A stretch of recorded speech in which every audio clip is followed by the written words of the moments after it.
So we'll move on to May 20th. Back to Monday night. And for Nitro, this is a special 90-minute Nitro. Yeah, they're testing the waters. All right, so the first match is Fire and Ice versus the Steiner brothers. Bischoff says Savage has been banned from the building. Another week, Savage can't get in the building. This is a meaty men slapping meat match. Big E special. I actually thought it was pretty good. The finish, though, left a lot to be desired.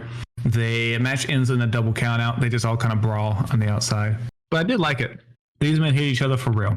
All right, so the first thing for Raw, we see some footage of the Madison Square Garden house show they did, and it featured Phineas kissing Sunny against her will, a thing you won't see anymore. But when we cut back to Raw, we are in the middle of Stone Cold's entrance. He's still with the slow music. So the first match is Stone Cold with Ted DiBiase versus Mark Mero with Sable. We get familiar with this matchup. Both Stone Cold and Mero are new, and they're trying to push both of them. So it's kind of interesting to me to see how they would get around having a clean finish. And interesting enough, Austin gets out of a sleeper hole with a jawbreaker, which in the future, of course, that would be his finish, Stone Cold Stunner. But they're not calling it the Stone Cold Stunner yet. This is a typical just jawbreaker. We have not connected that with Stone Cold yet.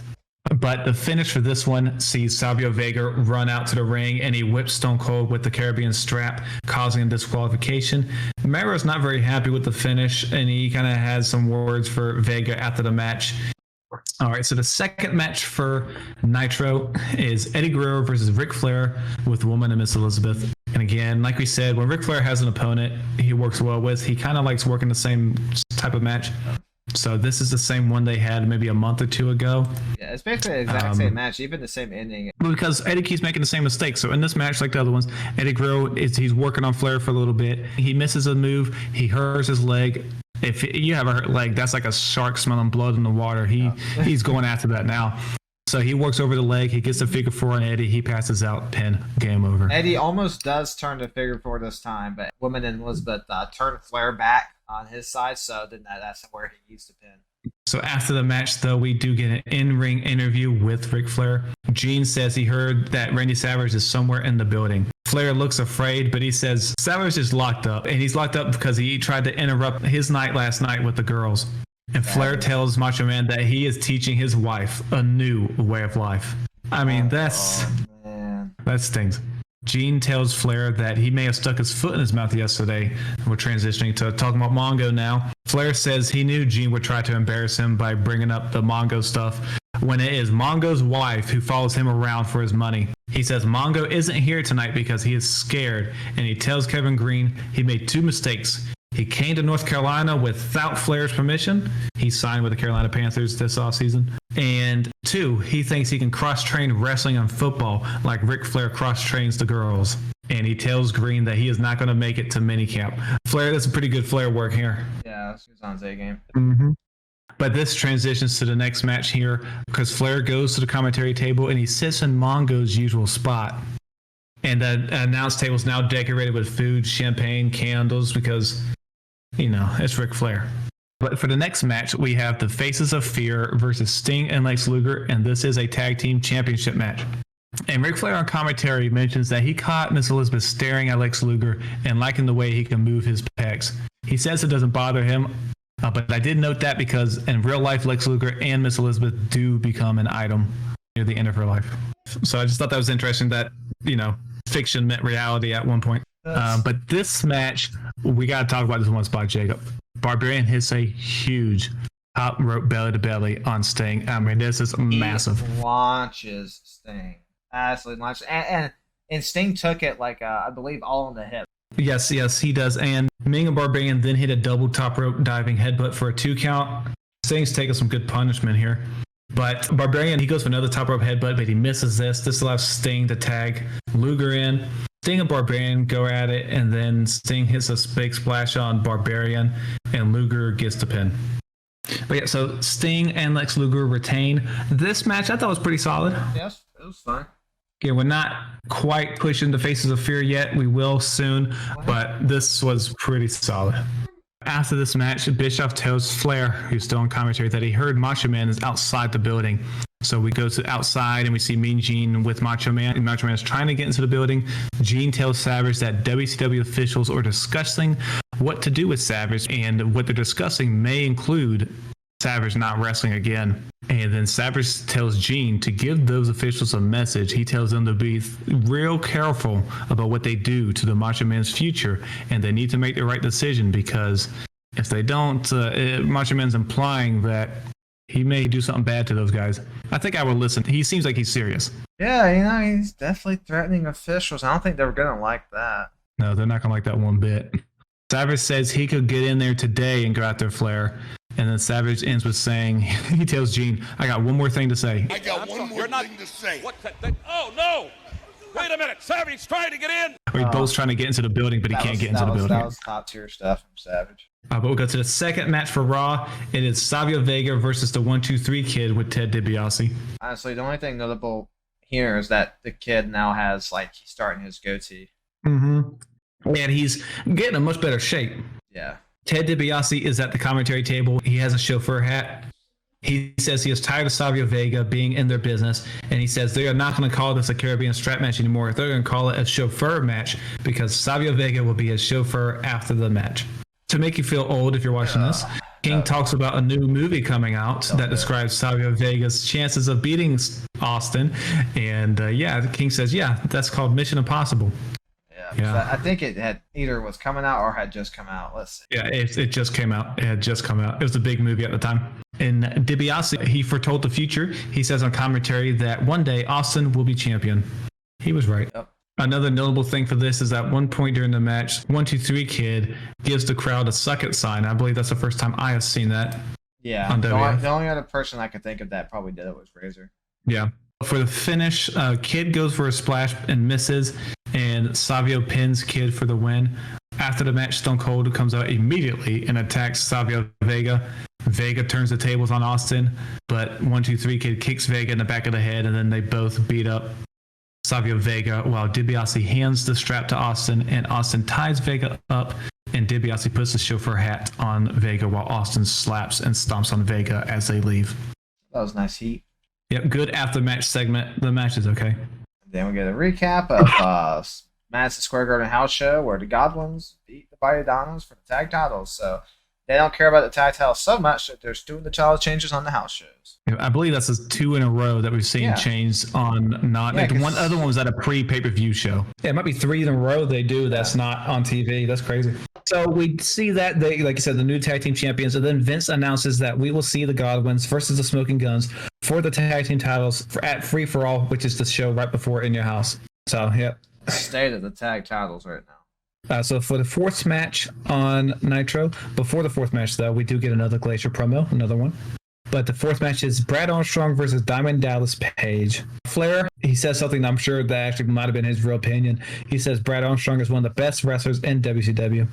And that was probably true at the time. Yeah.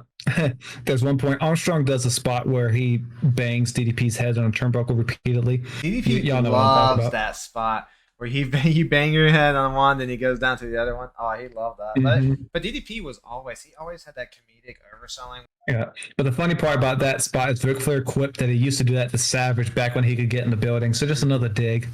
Bischoff does mention on commentary during this match that Nitro will now be 2 hours long. The finish sees Armstrong hit a top crossbody for a 2 count, and then shortly after that, Armstrong catches an elbow from DDP and then a diamond cutter for the win. After this, we get an in-ring interview with DDP. DDP says he shocked the world last night and won the Battle Ball, and he runs down the names of all the people he beat yesterday. He says when it was all said and done, there could only be one, and then he lets out a funny yow. Like, I thought it was pretty funny the way he did it. Yeah. But when it was all said and done, there could only be one. Yow! I'll include it. But he says he has one person to thank, and that is himself, and he gives himself a self-high five. And then he tells the Giant that he is wearing something that is his. But Gene says, hold the phone here. I just got off the phone with WCW officials, and they have reviewed the footage. And then we see a replay, which showed DDP had 1 foot out of the ring. Gene says they can't take away the lore of the ring, but they are taking away his title shot in June and have awarded it to Lex Luger instead. I just wonder, why Luger? I guess because he got choke slammed through the table. Yes, that's why, because he didn't get to finish his match. So DDP is pissed, and we go to commercial. But like I said, it was a rug pull for the sake of a rug pull, I guess. And like They probably didn't think DDP was a big enough name, but if he's not a big enough name, just do it on a Nitro. We just saw Hacksaw have a match Because with the Giant. the main event for tonight is Arn Anderson versus the Giant. So you could have just done DDP. Yeah, as I'm saying, and we just saw Hacksaw, so DDP we could do that. Arn Anderson and Hacksaw are getting title shots, and they lose all the time. Yeah, exactly. But before we go to the main event, Raw has two things we got to get through first. We have an interview with Undertaker and Paul Bearer. Paul Bearer is out with just a casket, and Jim Ross asks if the Undertaker is ready. Paul Bearer says the Undertaker is ready, and there's a fine line, and Goldust has crossed that line, and it's time for him to face the Grim Reaper. Ross asks Paul Bearer if he can talk with the Undertaker, and Paul Bearer says yes. And the Undertaker opens up the casket door, and he does the promo while he's laying down in the casket. He doesn't even get out. He just lays there. And he tells Goldust that the casket is his future, and he will seal Goldust's fate in the casket in your house. But then the casket door slams shut, and Mankind ties down. It was like as Undertaker's finishing his sentence, because I thought it was pretty comedic. As like right when he finished, boom, shut. Yeah, it was good timing. So that was good. So Mankind, he shuts the door and he ties the casket door closed. And Goldust comes out and he prevents Paul Bearer from kind of stopping Mankind from tying it down. Mankind leaves and he comes back with like a steel pole and he beats the crap out of the casket and then he pushes it over and he continues to beat on it until referees come out and get Mankind to leave. And then they flip the casket back over as we go to commercial. Mankind's not done with this guy. Yeah, no. He's got beef. He's got beef. But I like this segment. But we'll go to the next promo we have, which is an in-ring promo with Jim Cornette, the British Bulldog, Diana, and Clarence Mason. Cornette says he heard Shawn Michaels was supposed to be here and do commentary tonight. Cornette says that is not going to happen, and that is thanks to his attorney, Clarence Mason, who has filed a restraining order on Shawn Michaels so that he has to be 100 feet away from Diana until Sunday. Gorilla Monsoon heads down to the ring, and Cornette tells Gorilla Monsoon that the restraining order was done by a court of law and not George of the Jungle, and he calls Monsoon a baboon. So Monsoon has a little talk with Howard Finkel, and after their discussion, Fink tells us that Gorilla Monsoon has confirmed that the restraining order is valid, and he will comply with the restraining order by ordering Diana Smith to leave the ring immediately. Adam. Dang, Gorilla. Savage, man. You just turned the tables on him. This makes Cornette, Bulldog, and Mason go ballistic. So Diana goes to leave, and then Shawn Michaels' music hits, and they both pass each other as she's exiting and he's entering, which is a violation of the restraining order. I'm not sure. Yeah, technically isn't that violating? So I don't know where the law stands on that, but that to me is within 100 feet. They could. I know they wanted the visual of them passing each other, but they could have just had Diana go to the back, cut the commercial, come back, Shawn Michaels comes out for commentary. So I thought that was weird, but whatever. But we'll go to the main event of both shows. We'll start with Nitro.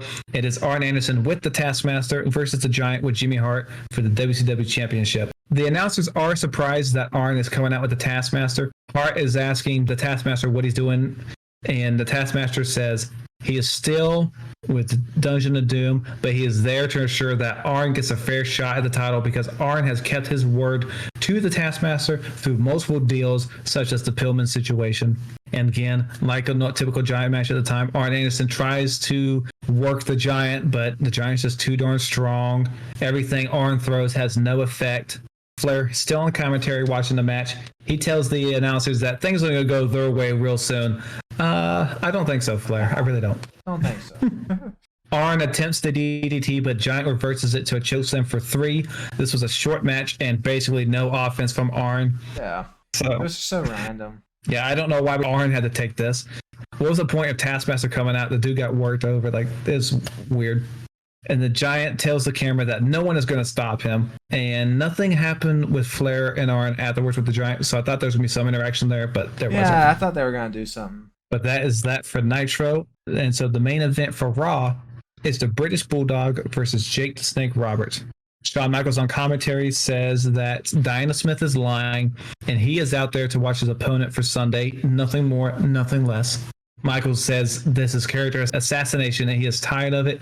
King is chastising Shawn Michaels this whole match, calling him a womanizer. He brings up the fact that he did Playgirl as proof he is a womanizer. And I have a note here. Shawn Michaels apparently did the photo shoot the same day as this show. Oh, was it? I had to look that up. I kind of don't want to look it up because I don't want to see the pictures.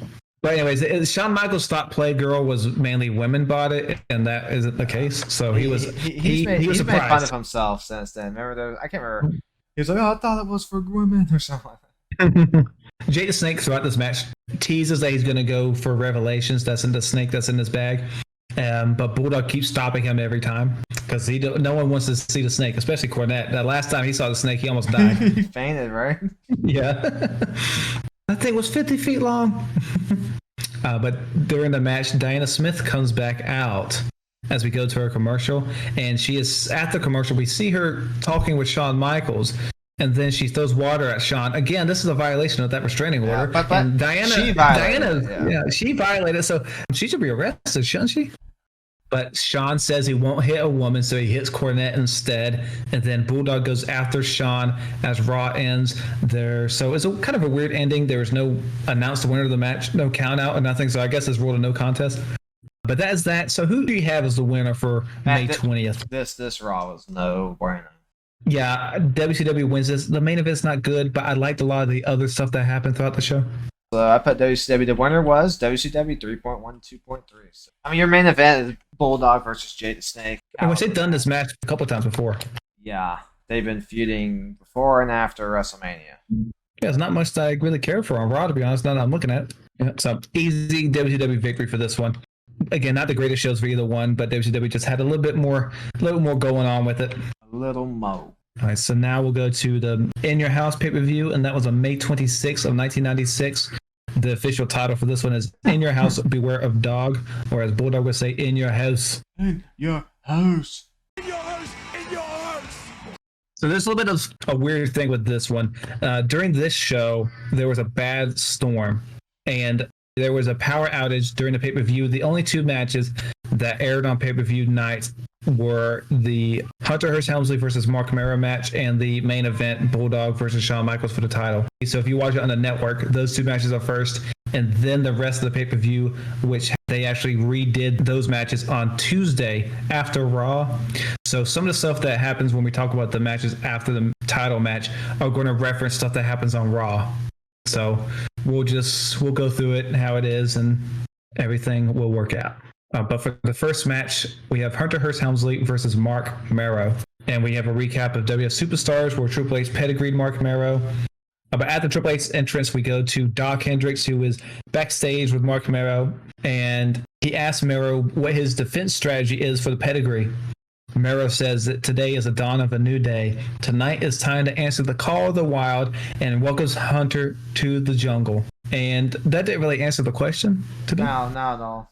But he's doing the promo style he has for the Wild Man Mark Mero again. I just don't like it. Vince mentions in a commentary that there are thunderstorms and then there may be technical difficulties. If only he knew. They did do the other matches on pay-per-view night, but they were dark. Right? They did it in a dark arena with no lights, so the crowd couldn't even see it. I don't know why. Most of the results are the same. During the match, King says the girl that Triple H brought to the ring is better looking than Sable. Sorry, Triple H, she is not. Yeah, no. He was capping with that one. I'm saying he's in his feelings because he lost the best looking one. Mero then eventually lands awkwardly on his knee and he starts to sell the knee injury. Triple H goes to talk to Sable and he tells her to watch him give Mero a pedigree. He has Mero in the pedigree position. But Sable wasn't looking, so Triple H has to stall, and so he goes to the side. Yeah, she missed her cue for sure. Yeah, because it definitely looked awkward because he holds Mero in the pedigree position for like a longer than usual and then goes outside the ring. But so Triple H goes back in the ring to set up the same spot. He's about to pedigree Mero, but Mero reverses it, and Mero bangs Triple H's head on the turnbuckle for the win. And after this match, the announcers tell us that on the Free For All show, the Godwins lost the tag titles to the Smoking Guns. We didn't even see the Godwins come out with the titles. Nope, we didn't even see them on any sort of TV with it, unless it was on this, like maybe one of their obscure shows, because both these promotions had so many shows. After this, we go to Mr. Perfect backstage, who is interviewing Jim Cornette. Cornette says there will be bombshells dropped tonight. He says he has gotten it legal for tonight that Owen Hart is the manager for the Bulldog tonight. Hey, that could come in handy. And then Cornette says he has another bombshell for tonight as well. And Clarence Mason is in a neck brace, and I believe he said Shawn Michaels beat him up like on a Saturday show. So the second match, which again, this happened on pay-per-view night, is the main event. It is the British Bulldog versus Shawn Michaels for the WWF Championship. And I'm impressed they got people to stay on for the whole show and then get to this match. Well, you pay. I don't know how much the tickets were, but whatever price, let's say you spend $200-$300 get sitting up close. I'm sitting through that show too. Before the match, though, Shawn is with Doc Hendricks, and for the quick little interview, he says he is focused and his turf is the WWF, and he says, beware a dog. I don't think so. You better beware the click. Ugh.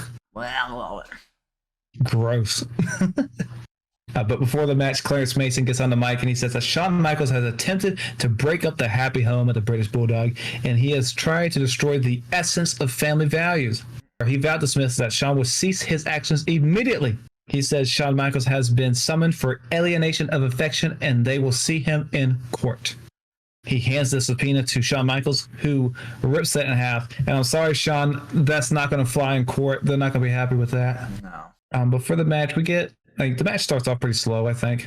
At one point, though, Shawn gets Bulldog in an armbar, and they had that hold for a long time. But Bulldog, I thought he showed pretty good strength to get out of the armbar. He just lifts Shawn Michaels up pretty much dead weighted. Yeah. And he turns it into like a backdrop, which, I just think is pretty impressive. I do like a good backdrop. And at one point, Shawn Irish whips Bulldog, and Bulldog runs into the ref, Earl Hebner, and Earl Hebner went flying out that ring. He flew out. And then younger Mike Chiodo comes out. Basically, the ending is Shawn Michaels hits a German suplex bridge on Bulldog. The referee counts the pin. Then it turns out both men had their shoulders down, so the match is a draw. And just to let you know where Owen was at the time, Shawn Michaels does the Sweet Chin music on Owen. That's what happened at one point. Oh, I will say, is this the one where Diana's holding the title? Yes, it is. So after the match, Diana and Bulldog are upset. They think they should be champion. They take the belt, and Diana Smith is holding up the title, the WWE Championship, and she has a serious look on her face. It's like she thinks she's the champ, and I'm all for it. I love that picture of her holding the title. Love that visual. It's pretty legendary. But yeah, the rest, after the match, they did this whole deal. The rest discussed the finish. They both counted one of the other guys down, and technically they're both right. They should have replayed multiple replays from different angles. Yep. And the argument actually makes sense. I think the finish here was well executed, because in theory you could make this look terrible. Yep. So after Diana's holding the title, Gorilla Monsoon really takes the title away from Diana. She rightly earned that title. I know, right? So he brings it back to the ring and he discusses with the refs. And Fink says that both officials have counted both athletes' shoulders on the mat, and Monsoon has declared the bout a draw, and he says the title does not change hands on a draw, which is true. And so, of course, the heels are upset. So we're going to run back this match. And I wonder if that decision was made because they knew that this pay-per-view was shot because of the weather issues. So they're like, all right, we're going to do this when things are working well.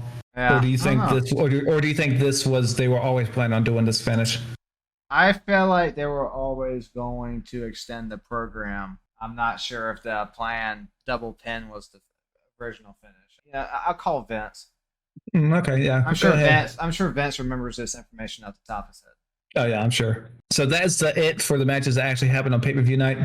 What do you think of the match? It was average. Yes. So we'll go into the stuff that this next three matches we have technically happened on Tuesday after Raw. So it's going to reference stuff that happens on Raw, which we haven't gotten to yet, but we'll deal with that. Yep. It plays into the next match. Yes, pretty severely. The next match for In Your House is Stone Cold with Ted DiBiase versus Savio Vega in the Caribbean Strap match. So on Raw, what happens is there's stipulation was added to this match where we know Savio Vega, if he loses, then he has to become Ted DiBiase's chauffeur. Well, on Raw, they have added another stipulation that if Savio Vega wins, then Ted DiBiase is fired. That is the stakes for this match. And at one point during this match, Austin has a pretty big spine buster on Savio Vega, looked pretty good. But this was a typical strap match, so there's not really too much to discuss. And this is a variety where you have to touch the four corners. It wasn't bad, but they're typically all the same at this point, these strap matches. They don't really get better till like Eddie and JBL. But so eventually, they do the whole match, but Savio Vega does win this match, and Ted DiBiase is not pleased because that means he's out of here. So Austin and DiBiase argue after the match, but Austin walks out on him. So Austin's like, I don't even need you anyway, DiBiase. You're kind of holding me back. As Ted DiBiase goes to leave, Savio Vega gets on the mic and he tells the production crew, they're not playing the right music. Then they start playing the na na na na na, hey, that whole deal. So Ted DiBiase is out of here. We'll see if he turns up maybe in some other company here soon. Maybe he upgrades to a billionaire. I think he's gonna be a trillionaire. Could be. So the next match is Vader with Jim Cornette versus Yokozuna. I was actually looking forward to this match. Yeah. And to start the match, they both set up like they're going to be in a sumo match. And then they actually do have a quick little sumo match. And Yokozuna obviously wins. He is a sumo wrestler. So I'm glad they didn't make Vader win that. They also announced Vader at 450, and then they announced Yokozuna at 650. 650. Wow. I wish Yokozuna took his weight more seriously. Yeah, he had a lot of potential. I mean, he did. He had a good career, but I'm saying he had as a face, I think he had potential. Mm-hmm. At one point, Yokozuna gets Vader on the ground and he elbow drops his leg, and Vader is in agony. He's working the leg because Vader has injured Yokozuna's leg, so he just got like, all right, you got my leg, I'm getting yours. Little tit for tat. Yep, and it plays into, because later Vader goes for a scoop slam on Yokozuna, but his knee gives out. So then Yokozuna hits Vader with what I call the Yokozuna bottom. You know what I'm talking about, Jacob. But then he drags him to the corner to do the bonsai drop. Cornette panics and he goes to hit Yokozuna with the racket, but Yokozuna catches his hand and he throws Cornette in the ring. And then Cornette, trying to get out of a dicey situation, he goes to shake Yokozuna's hand, but Yokozuna grabs Cornette's hand and he crushes it and he headbutts Cornette, and Cornette is out. Cornette, you're just not going to withstand that. Instead of bonsai dropping Vader, he wants to bonsai drop Cornette, but Vader gets up and he pulls Cornette out of the way and he elbows Yokozuna and then hits Yokozuna's leg in the same way he did before when he hurt it initially. And then he hits the Vader bomb for the win. I actually thought this was a pretty good match. It was good. It was limited because Yokozuna could barely move at this point. Yeah, so I'm saying, like, I think when you have two big people in the ring, a lot of times it doesn't work. I actually think this was enjoyable. This was like not bad at all. Yeah, this was basically about establishing Vader. Which, that's a pretty good win for him beating Yokozuna. Yokozuna's name carried a lot of weight at this point. No pun intended, at this time. Yeah. So then we'll go into the last match for this In Your House. It is Goldust with Marlena versus The Undertaker with Paul Bearer. This is a casket match for the Intercontinental title, which, if you know The Undertaker's history, I think that kind of spoils who wins this match. Mm-hmm. So you got anything you like about the match? This is probably might be the weakest casket match. Yeah, this is definitely not going to be on his highlight reel tape for casket matches. That includes a casket match with Thanko Kamala. Dang. You have it below that one? Probably. Yeah, this match is kind of long. Throughout repeatedly, Goldust is working over The Undertaker. He tries to get The Undertaker in the casket, but he can't get the casket door closed. The Undertaker stops him every time.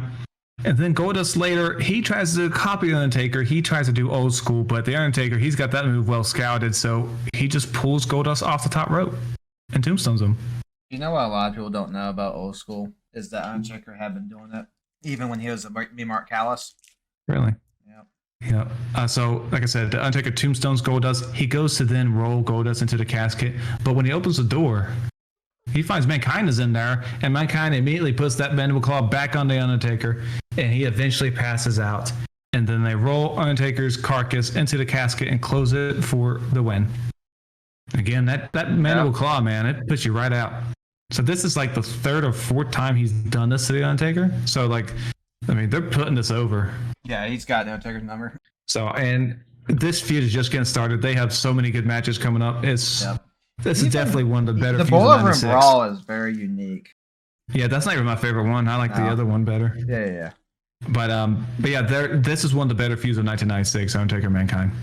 But after the match, the casket starts to smoke. And when we open it back up, we see the Undertaker's not in the casket anymore. And then Bearer lets out, he shrieks, "No!" Yeah. And then the Undertaker's music hits again, and the show ends. So I guess we're trying to insinuate there's going to be a rebirth of the Undertaker. Yeah. Which, if they are intending this to be a rebirth, he has another one again shortly after this. So he's just evolving, you know. They all constantly. So that is that for In Your House. Average pay-per-view is still better than Shane Marie. Yeah, even with all the issues with the power outage and everything, it's still, yeah, I agree. But yeah, I mean, this only had 5 matches versus 15, but see, it's quality over quantity sometimes.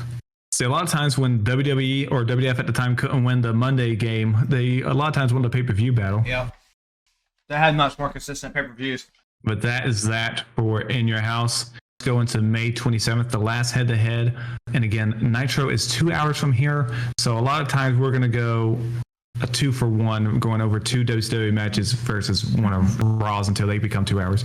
And WCW does this thing where they have an announce crew for the first hour and an announce crew for the second. And the one they typically have for the first hour is Larry Zbyszko and Tony Schiavone. And for the second hour, it was at this time Bischoff and Bobby Heenan. I don't know why they went with 2 announce crews, but it's fine. It's probably to justify paying these people. Probably. But the first match of Nitro is the American Males versus Ric Flair and Arn Anderson, and they come out with Woman and Miss Elizabeth. Like at one point, the American Males are getting the better of Flair and Arn, so Flair gets frustrated. He heads to the VIP section and he grabs a bottle of champagne and then he just puts it right back down. Yeah, he puts it right back down. It's like Flair's just so angry he doesn't even know what to do. That's exactly. He's like, I'm angry, but he's like, no, not this. Anything notable you like about the match? Yeah, Flair won while wearing red. Yeah, that is notable. In case anyone doesn't know, when Ric Flair wore red, that typically meant he was going to lose.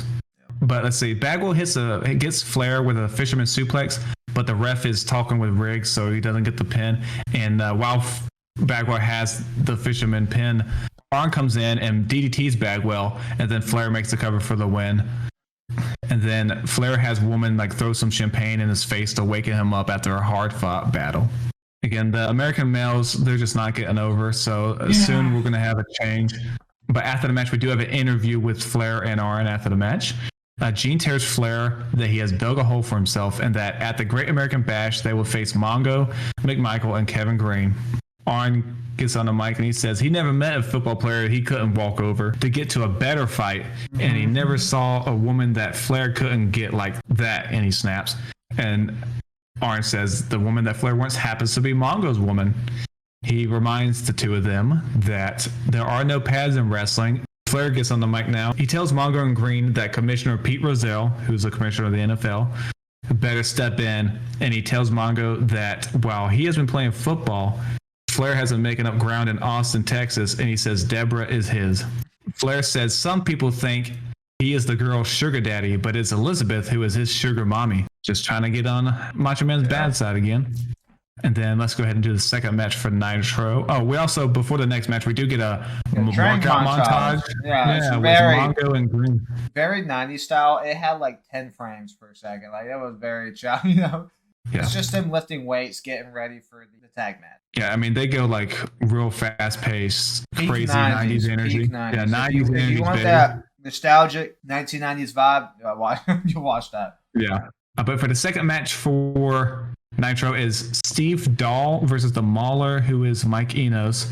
And he's with Colonel Steve Parker. Dahl, both these guys were tag teams in WWF, and now they're wrestling each other singles. Steve Dahl was part of Well Done, and Mike Enos was part of the Beverly Brothers. Gosh, you got some intel on these guys. Man, I'm telling you, you are Mike Tenay. Yep.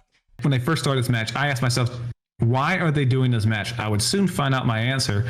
But before we get to that part, I did for the match itself, I did there was a middle rope fall away slam, and I thought it had some good distance. Yeah. But my question was soon answered because during this match, we see, it looks like, is that Razor Ramon? Razor Ramon in jeans and a jean vest. Which, of course, he pulls it off. Of course. But I was like, that can't be Razor. That can't be. He's a WWF guy. But during this, you can tell the fans are kind of just what is going on? There's a buzz in the arena. Then Razor, we still don't know he's Scott Hall yet. Razor jumps over the barricade and he asks for a mic. So, and then he says the classic, You know who I am, but you don't know why I'm here. and then he starts saying, where's Billionaire Ted, Nacho Man Huckster, referencing the WF ads. Yeah, he said, Macho can't even get in the building, which, watching that on like YouTube or something, I never understood the full context of why he said Macho Man can't even get in the building. So, watching, I do appreciate it now. Now I know why Savage couldn't get in the building. Yep. So that's why watching these sometimes adds on to these iconic moments for us, because like you said, it adds the context. So now we know exactly what he's talking about. But Scott Hall continues on, says that he can go wherever he wants. And he asks where Scheme Gene is because he has a scoop for him. I'll also add that Razor is still doing his Razor Ramon accent, but WWE's going to tell them to stop with that because they can say that gimmick infringement, which whatever. But you're doing the Razor accents. I'd be butthurt too if he left and he lost a big talent like that. But then he continues on asking where the Weatherman wannabe is too, and which he's referring to Bischoff. And he says he has a challenge for him, Ted the Nacho Man, and anyone else who's in WCW. And he says if they want a war, you're going to get one. Hall then leaves and he flicks his toothpick at the camera. If you watch anything about the Monday Night Wars, you are going to see this every time. Start there. It's one of the most iconic moments, like honestly. Yes, it is. The first shot in the Monday Night Wars was Luger jumping ship, but this is big time. The way they present this versus Luger's, they presented this as if Razor still works for the WWF. And WWF's not going to like that. No, they are not. But iconic moment. Definitely rewatch or watch this if you haven't. Definitely important for wrestling historians. So let's go over now to Raw. So they have their first match here, and it is Goldust with Marlena versus the Ultimate Warrior in a King of the Ring qualifier. So they had a match before, and that was a disaster. So let's see if they have a better one here. To start off, Goldust hesitates to get in the ring after Warrior's entrance, so Warrior chases Goldust around the ring. Eventually, Ultimate Warrior gets his hands on Goldust, and Goldust is getting like almost no offense in this match. No, doesn't work for the Warrior. No. Goldust does get a chinlock on the Warrior, but Warrior turns it into an electric chair drop, and Goldust goes to leave. And as Goldust is leaving, Ahmed Johnson comes out, and he brings Goldust back to the ring as we go to commercial. After that, Goldust gets a power slam on Warrior, but then Warrior's right back up, and then he hits his moves of doom, which is like the clothesline, shoulder tackles. But he doesn't get the splash because Goldust spills outside the ring to leave again, and then Warrior chases after him, and the match ends in a double countout. So someone's getting a bye in the King of the Ring? Yeah. Oh, yeah. Lawler, after the match, he gets the least commentary and grabs Marlena's director's chair and aims it at the Warrior. Then Warrior grabs it and chases Lawler around, and Warrior tosses it in the ring. That is that. Anytime Goldust and Warrior get together, it's not good stuff. Warrior gets together. Yeah, I guess that's true too.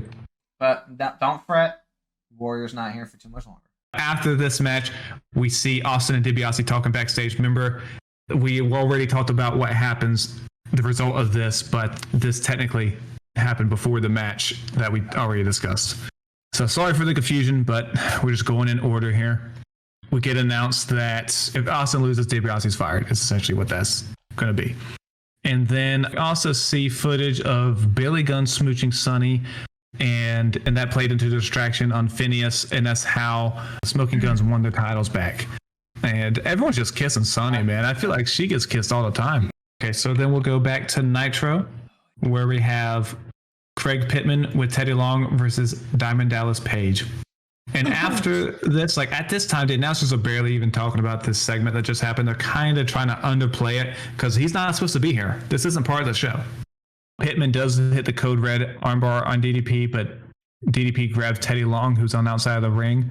And then Pittman goes to check on Teddy Long, which gives DDP the opportunity to hit the Diamond Cutter on Pittman for the win.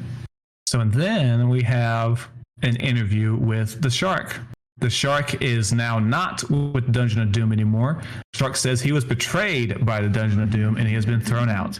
Shark says he is going to win the WCW Championship tonight and might eat Jimmy Hart for dessert. He says, all of a sudden, the Giant is the big man on campus, but he is the one who almost ended Hulkamania, and now he is going to win the WCW Championship and end the Giant. And Gene says Hogan has been spending some time in Hollywood, and that's why he hasn't been around. He's been, he's a big star. He needs to be around other big stars. Yeah. So they showed a video of him showing how awesome Hulk Hogan is, and he hangs out with celebrities such as George Foreman, Shaq, Dennis Rodman, notably, Kevin Green, Sugar Ray Leonard, and He's just doing some charities, and they're it's just like here to make Hogan seem like the biggest thing in wrestling. So again, I'll go another match for Nitro, since Nitro has 8 matches. Is the Shark versus the Giants with Jimmy Hart for the WCW Championship. Shark, even though he's not with the Dungeon anymore, he's still wearing his face paint and all that Shark gear. He has not moved to being John Tenta yet. I will say Giant wins. Shocker, shocker. After the match, Bubba comes out, Big Bubba Rogers comes out and cuts Shark's hair. But like, he shaves only half of it. So Shark's going to come out for whatever. Actually, he does explain it. They do explain why he does. Yeah, he explains why he does. Just to remind me of what Bubba did to me. Cutting it and with only half was a good heel move. It worked for make Bubba look like a jerk. But like the intent to come out with only half a head, I mean, he buried himself with that. I don't know, or whoever told him to do that. Like, that's not getting over. So let's go over to, actually, let's do another Nitro. And the next match for Nitro is Max with 2 X's versus Lex Luger for the TV title. Yeah, it's not Max Muscle anymore. And I would say Max over here makes Luger look a little small. He's huge. I can count on one hand how many title matches I've seen Luger have with his TV title. Was it like 2? This one and maybe one other one. Bischoff, during this match, we overhear him talking to somebody off, not even on the commentary. He's talking to somebody in the back. He says he can wait till the end of the hour. He says no more interruptions, and he will let him talk at the end. Just really trying to play in like this is not supposed to happen. It's not part of the show. Real, yeah. Which, I mean, they did a good job. Yeah, they did do a good job with it. But for this match, Max works over Luger for a while, but Luger gets Max with a power slam, and then he racks him up for the win. And the Torture Race doing well with the crowds right now, continuing to get good responses. No, he's not. Anytime you doubt the total package. And then after this match, we have an in-ring interview with Lex Luger. Luger says WCW officials make the matches, and nobody wants the Giant more than him after what happened the last time they faced. He says the Giant tried to take him out, but he is still standing. Luger says he just beat a big man, and he wants a match with every big man in WCW before he faces the Giant. That way he can prepare himself. Luger ends with saying, payback is a you-know-what. I actually like the idea there of him facing other Giants. I actually think that was a good idea. Yeah, I liked it. Because he gets some impressive torture rights coming up on some big boys. Yeah, he does. I like it. Yeah, they were building up to, can he rack the Giant? Yeah. But for the second match on Raw, we have the Smoking Guns, again, new tag team champions, and Sunny is with them now because she's a title chaser. And this is versus the Body Donnas. And then later we also see Harvey Whippleman come out, and he's taking some notes on the officiating for Monsoon to talk about how bad the officiating is here. They didn't develop this storyline well at all. This is just a vehicle to get Harvey as a ref. Another note for this one, Bart Gunn here has cut his hair. He doesn't have long hair anymore. And after another commercial, Bart Gunn gets a German suplex on Zip, and as this happens, Phineas makes his way to the ring. Hillbilly Jim was on commentary for this match, but he leaves it as Phineas approaches Sonny. Henry Godwin comes out as well as they try to get Phineas away from Sonny because Phineas still has some feelings for Sonny. But they eventually get Phineas away, and they leave. But the Smoking Guns get the win after Bart Gunn reversed a diving crossbody from Skip. So they retain, or they win the match. I don't think this was for the titles. But as that, again, with the tag team division, just not very good. But the storyline development with Sonny, I guess, was the only thing to really keep anyone interested. Yeah, it was essentially she's going to manage whoever has the titles. And all the teams in the tag team division at the time, which essentially is just these 3, are all wanting a part of Sonny. Yes. So let's go to match number 6 for Nitro, and we got to talk about this one a little bit. Brad Armstrong versus Bobby Walker. And Bischoff says Bobby Walker is from the WCW power plant, and he again mentions the Hall incident earlier. He says they were interrupted, but he says it won't happen again, and he won't mention his name due to legal reasons, and he says if he wants a piece, he can do it after the show. The crowd is not into the match itself, though, and there's a reason for that. Because Bobby Walker keeps botching every single move. He botches everything he touches. I mean, there were probably 3 or 4 botches that were just awful. But eventually, he stops botching and hits a flip neck breaker type move on Armstrong for the win. They present this as a big upset, too. Yeah, they present an upset, but as Heenan points out in the commentary, Armstrong's shoulder was up. Yes. But then Bischoff's like, no, it wasn't, and then they just kind of move on. But I do love how they presented this as an upset, as if we've seen Armstrong win a match. Yeah. What criminal use of Brad Armstrong? Yeah, I was upset he lost this match, especially to a man who couldn't stop botching. I would have, if I was Bischoff, would have made the call. Flip the result in the middle of the ring. Armstrong's going over because you're botching it. Yeah. And you don't see much Bobby Walker from here. I believe he goes back to training. But the crowd kind of got like irritated during this match because it was like right after the other. This dude was botching stuff, dude. Yep. But then we'll go to match number 7 for Nitro. It is Steven Regal versus Alex Wright. Regal during this match talks to the camera. He has Alex Wright in a headlock, but he's in front of the camera and he mentions that other people from other wrestling companies want to take away from those who deserve it like himself. No bloody chance. But Alex Wright gets a drop kick on Regal, but Regal wins the match with like a pin reversal. Yeah, it's like he bridges it, a pin reverse. But then we have an in-ring set interview with Steven Regal after the match. Gene asks Regal about his feelings towards Americans. Regal says Gene telling him how to act his life is like Quasimodo telling him how to walk straight. Regal mentions it is Memorial Day and he is proud to beat Junior Adolf tonight. That's a bit. When he said that, I was like, dang, dude. I got a kick out of that. I bet that was like a big talking point from people these guys do Adolf. You can't say that now. Regal continues on. He says they have a world champion that escaped from Barnum and Bailey. Of course, that's a giant. And they have Savage running around thinking he is a hard man. He says, if you didn't notice, he put the toughest man in wrestling out of action 2 weeks ago, the Belfast Bruiser. And now they have wrestlers from other companies wanting to start a war. He says he is going nowhere and it's about time he has a say in what goes on around here. He says he is not bothered by the peasants, talking about the fans, and is issuing a challenge to Sting. And once he beats Sting, he wants a shot at the Giant, and he calls Sting a painted-faced clown. I thought Regal was fantastic here, and I thought, oh, man, they're actually going to start doing stuff with him, and they don't really do too much. Like, not until his TV title program, Rey Mysterio. Yeah. But, like, I was happy. I was like, ooh, a Sting-Regal match? That should be pretty good. Which we had seen one recently, but there was no storyline behind it. Yes, this one, this is going to have a bit more meat on the bone. But yeah, I like the promo. The promo was very good. I think it did make him stand out a little bit. It did a good job, made him not be a forgotten character in the midst of the big storyline. So we are main event time, so we'll just go ahead and go to the main event for Nitro, which is Sting versus Scott Steiner. Sting and Scott Steiner respect each other, so they shake hands before tying up. Scott wins the first round when they tie up, and then they tie up again, and Sting wins the second one with the hip toss. And then Scott Steiner, which I shouldn't be easily impressed, but Scott gets an insanely easy military press on Sting. The man is just incredibly strong. And then he hits a huge tiger bomb on Sting, and he gets a belly-to-belly on him, and he's just whipping him around the ring. Steiner, clinic. I was saying, Steiner, he's just going all over this man.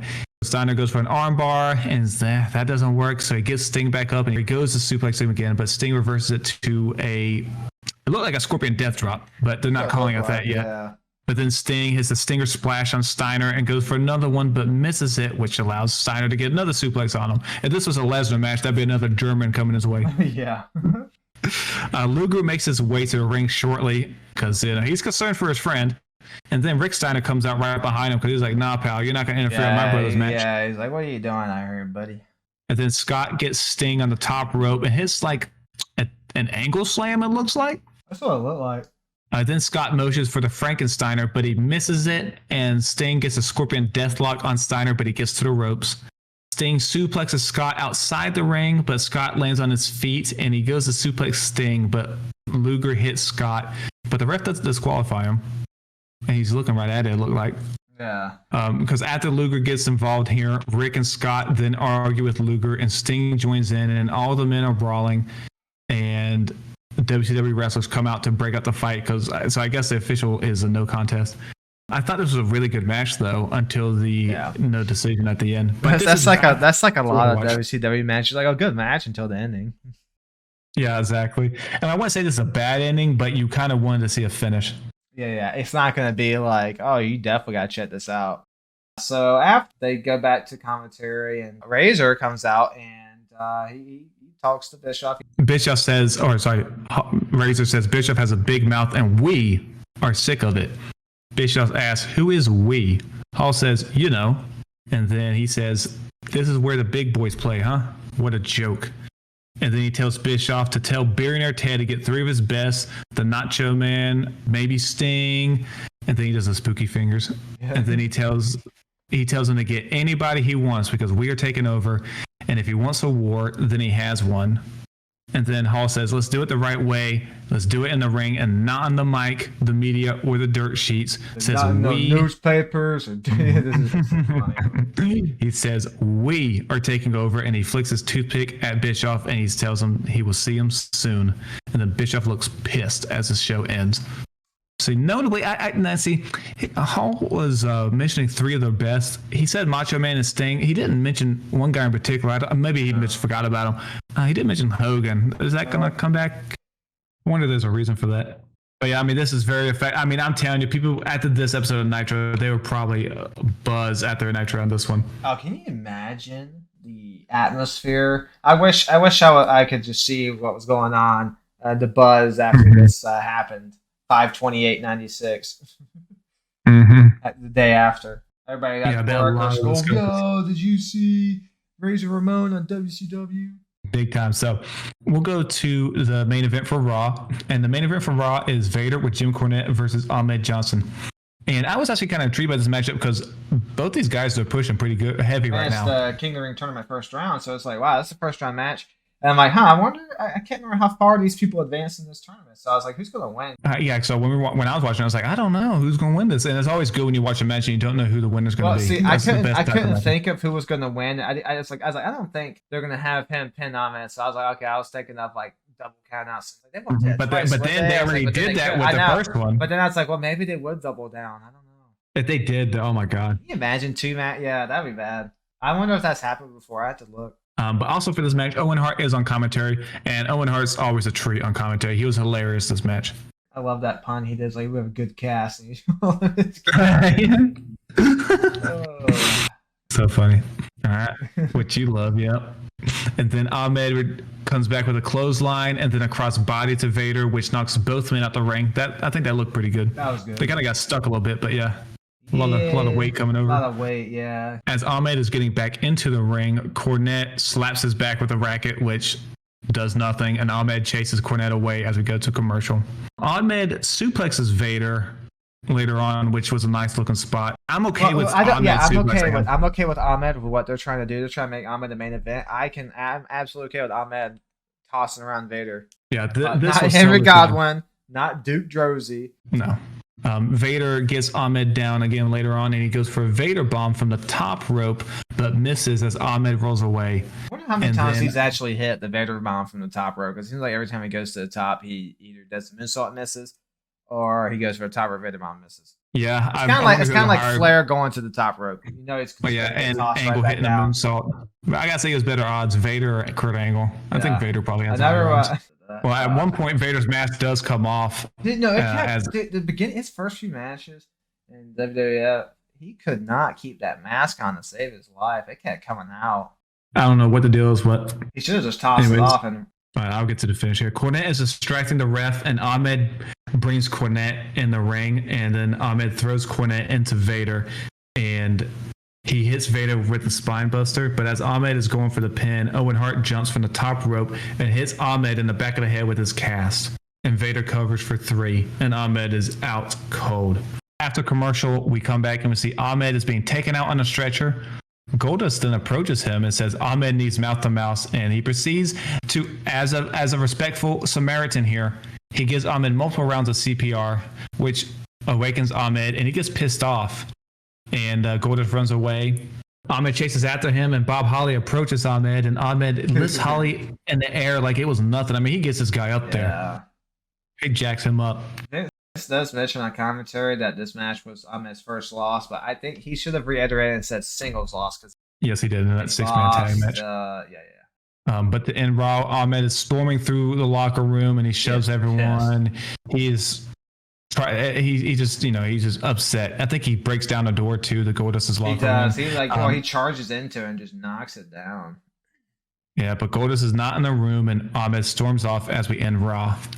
I know it's going to be hard to compare a 1 hour Raw to 2 hour Nitro from here, but sometimes Raw will win. So it just is what it is. It is what it is. Now this is a well-known segment, the Goldust Ahmed segment. So this is interesting to see. Obviously the edge will have to go to Nitro because of the newsworthiness. Yeah, I mean, this is a slam dunk for Nitro. And even if we weren't talking about the Hall stuff, I liked the Steven Regal promo. The seeing Lex Luger rack up match was pretty cool. I guess for matches, most of the matches weren't really all that great. But I see, but the main event, though, for Nitro was a pretty good match, though. Yes. Let's see. The audience agree with us. Nitro won 2.8 to 2.3. But that is it for May. Thank y'all for watching. Of course, next we'll do June and so on and so forth. But if you're watching with us, please let us know where you're at and how you're liking the episodes and the matches. And if you were around at the time, tell us what your thoughts were. Yeah, if you were watching live when Razor came out, let us know what your feelings were because I'm very interested. Yeah, it would be nice to see what the viewpoint was from someone who actually was actively knowledgeable of it, But yep, that is May.